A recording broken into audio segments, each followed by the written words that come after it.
सुनाओ Rajesh exports limited. अब देखिए बहुत ही बजिंग स्टॉक है क्योंकि ये स्टॉक ना क्रैश हो गया है 70% अराउंड। अगर आप देखेंगे 1,000 रुपए से ये स्टॉक क्रैश होकर 349 पर आ चुका है।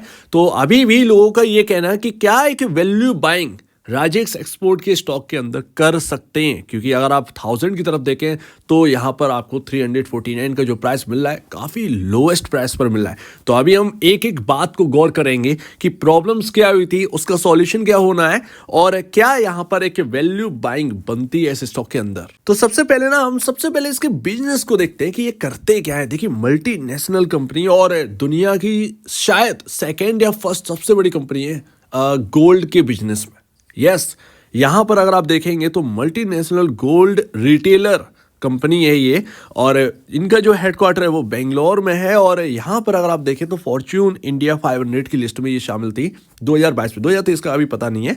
खैर यहां पर अगर आप देखेंगे तो इनका जो बिजनेस है वो सिंपल सी बात है, गोल्ड को रिफाइन करना, डिजाइन करना, सेल करना। इनके रिटेल स्टोर्स भी है शुभ नाम से अगर आपको रिटेल स्टोर मिल जाए तो समझ जाइए कि राजेश एक्सपोर्ट का ये स्टोर है।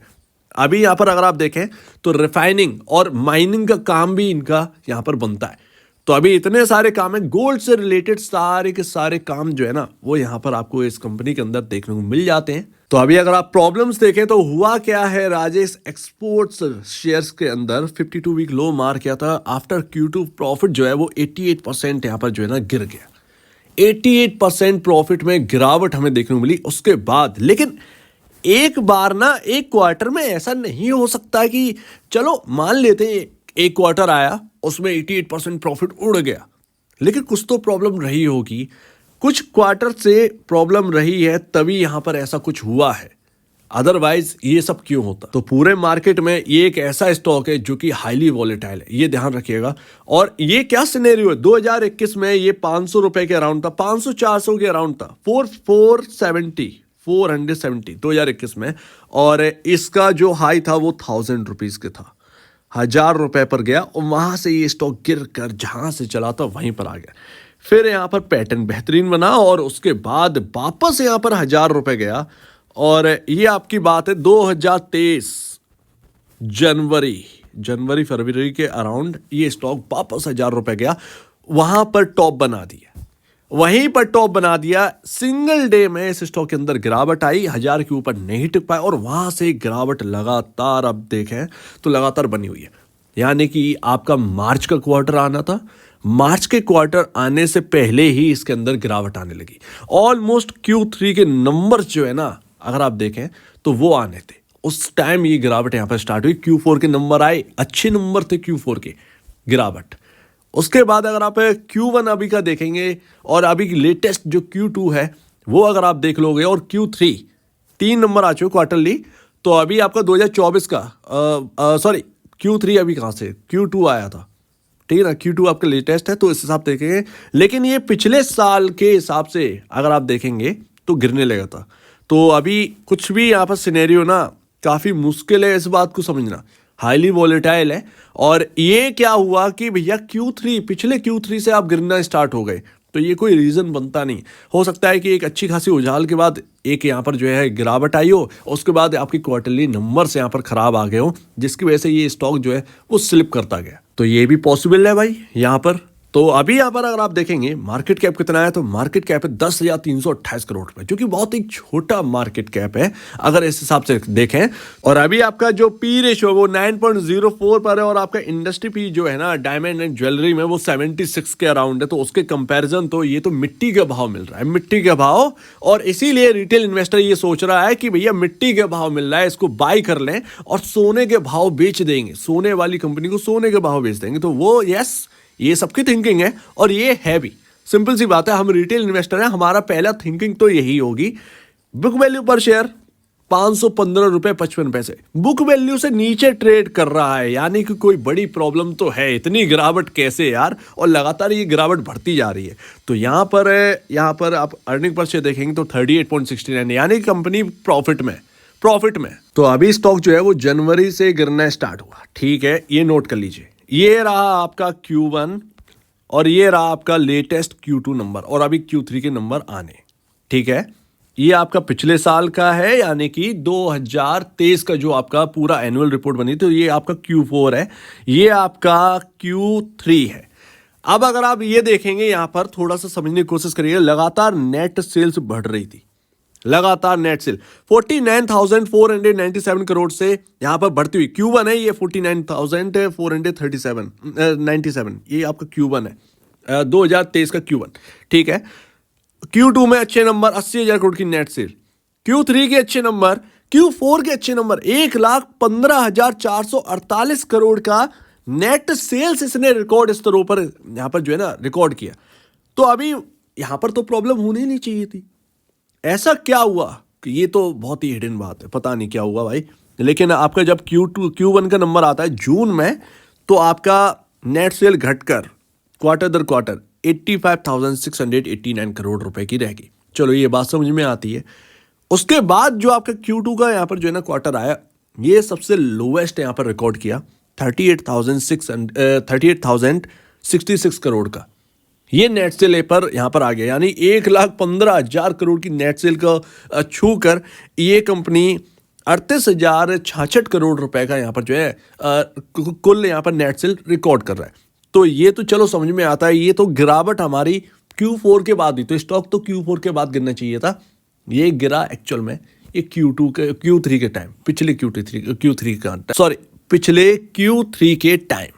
तो अभी ये थोड़ी सी बात ना हजम नहीं हो रही है। लेकिन अगर आप देखें क्वार्टरली नेट सेल भरे गिर गई हो, लेकिन अगर आप प्रॉफिट देखेंगे तो प्रॉफिट लगातार बेहतरीन यहाँ पर डिलीवर किया है। प्रॉफिट में कोई बहुत बड़ी गिरावट यहाँ पर अपने को नहीं देखने को मिली कि इतनी भारी नेट सेल में गिरावट हुई, प्रॉफिट तो रहनी ही नहीं चाहिए था। बट अगर आप देखेंगे 300 करोड़ के अबव यहाँ पर जो है ना प्रॉफिट निकाल के ला रहे थे, तो ये है। लेकिन जब आपका Q2 आता है तो यहाँ पर 45 करोड़ का ही प्रॉफिट है, और ऐसे में 85% का ग्रोथ हमें जो है वो जाते हुए दिखता है भैया।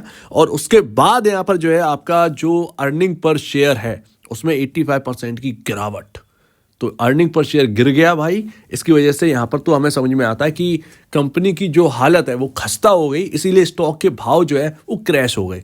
लेकिन बहुत पहले से ये टूटना स्टार्ट हो गए, क्या किसी को पहले से खबर थी, क्या था, ये अभी तक नहीं पता। अब थोड़ा सा राहत देने वाली बात तो ये है कि यहाँ पर म्यूचुअल फंड का जो डेटा है वो बहुत अच्छा है, और म्यूचुअल फंड यहाँ पर जो है शेयर्स बढ़ा रहे हैं, ये एक अच्छी बात है। हालांकि लॉसेस में है म्यूचुअल फंड वाले, ये छोटा छोटा मनी लगा है, इतना अच्छा खासा पैसा नहीं लगा, 2-2.5 करोड़ के आसपास हर फंड ने लगा रखा है यहाँ पर। लेकिन अभी वो थोड़े थोड़े शेयर्स बढ़ा रहे हैं, ये यहाँ पर जो है ना एक पॉजिटिव यहाँ पर देखने को मिलता है। लेकिन ये बहुत ही हाईली पॉजिटिव अगर आप कह दें ऐसे सिनेरियो में तो नहीं बनेगा। तो अभी इतनी बड़ी गिरावट के बाद ना, ये अगर आप थोड़ा सा लास्ट का चार्ट देखेंगे तो ये आपको समझ में आएगा, ये आपका 333 का लो है, और ये बहुत ही इंपॉर्टेंट लेवल है, और वहीं से ये स्टॉक घुमा है। और जब तक ये 300 रुपए का लेवल नहीं तोड़ देता, नेगेटिविटी नहीं बनेगी इसके अंदर। और अगर 300 रुपए का लेवल टूटा तो पॉसिबल है कि आपको 200 तक के स्तर दिख जाए, 240 230 तक के स्तर यहां पर देखने को मिल जाएंगे। कुछ इस तरीके से हम समझ सकते हैं कि 2015 के लेवल पर राजेश एक्सपोर्ट वर्क कर रहा है, स्टॉक का भाव 2015 के निचले लेवल पर है। अब आप बात समझिए, इतना यहाँ पर जो है ना ह्यूज नेगेटिव, और हो भी जाएगी, नेट सेल कहाँ से कहाँ डब्बा हो गई यार, तो वो यहाँ पर अपने को देखने को मिल रहा है। तो अभी यहाँ पर ना इंपॉर्टेंट लेवल क्या है, 300 रुपए। और अभी अगर आप देखेंगे ये जो स्टॉक घूमा था, जो निचले लेवल अभी हमने देखे ना 333 रुपए, ये वही कैंडल है, ये वही कैंडल है, और यहाँ से ये स्टॉक घूम गया। तो कुल मिलाकर 300 रुपए बहुत ही इंपॉर्टेंट लेवल इसके अंदर बन जाते हैं। 300 रुपए पर अगर कोई निवेशित है तो ध्यान रखिएगा।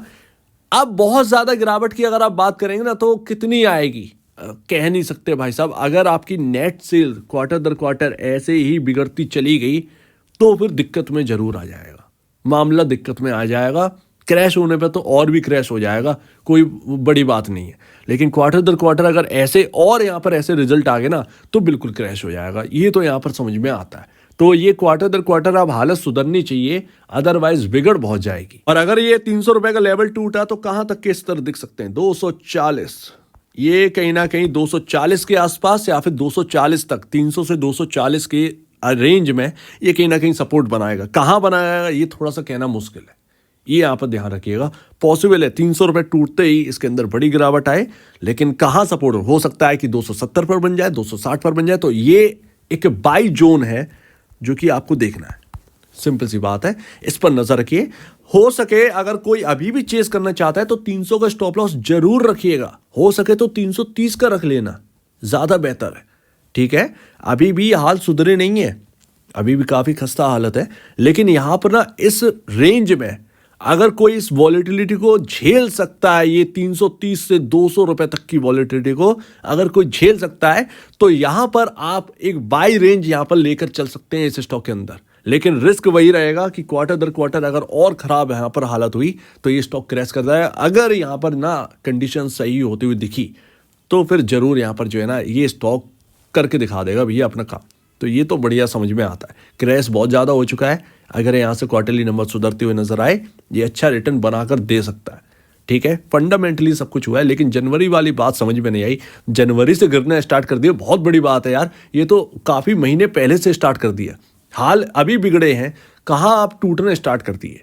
तो वो एक बात समझ में आती है। तो अभी काफ़ी कुछ आपको समझ में आ गया होगा कि क्यों गिरावट आई, क्या रीज़न रहा और कितने टाइम, सब कुछ हमने जो है डिस्कस कर लिया है। अभी जो मैंने आपको रेंज बताई है उसको स्टडी करिएगा, उस हिसाब से आप देखिएगा। बहुत ज़्यादा क्या गिरने की बात करोगे, ऑलरेडी पी रेशियो 9 पर चल रहा है, और ज़्यादा गिर सकता है, लेकिन क्वार्टरली नंबर्स हमें देखने होंगे। लेकिन क्वार्टरली नंबर से पहले एक ना यहाँ पर एक होप बिल्डअप होगी, उसमें ये स्टॉक कहीं ना कहीं दौड़ सकता है। ये ध्यान रखिएगा, जो अभी आने वाले हैं Q3 के नंबर्स पॉसिबल इसके अंदर यहाँ पर उछाल है।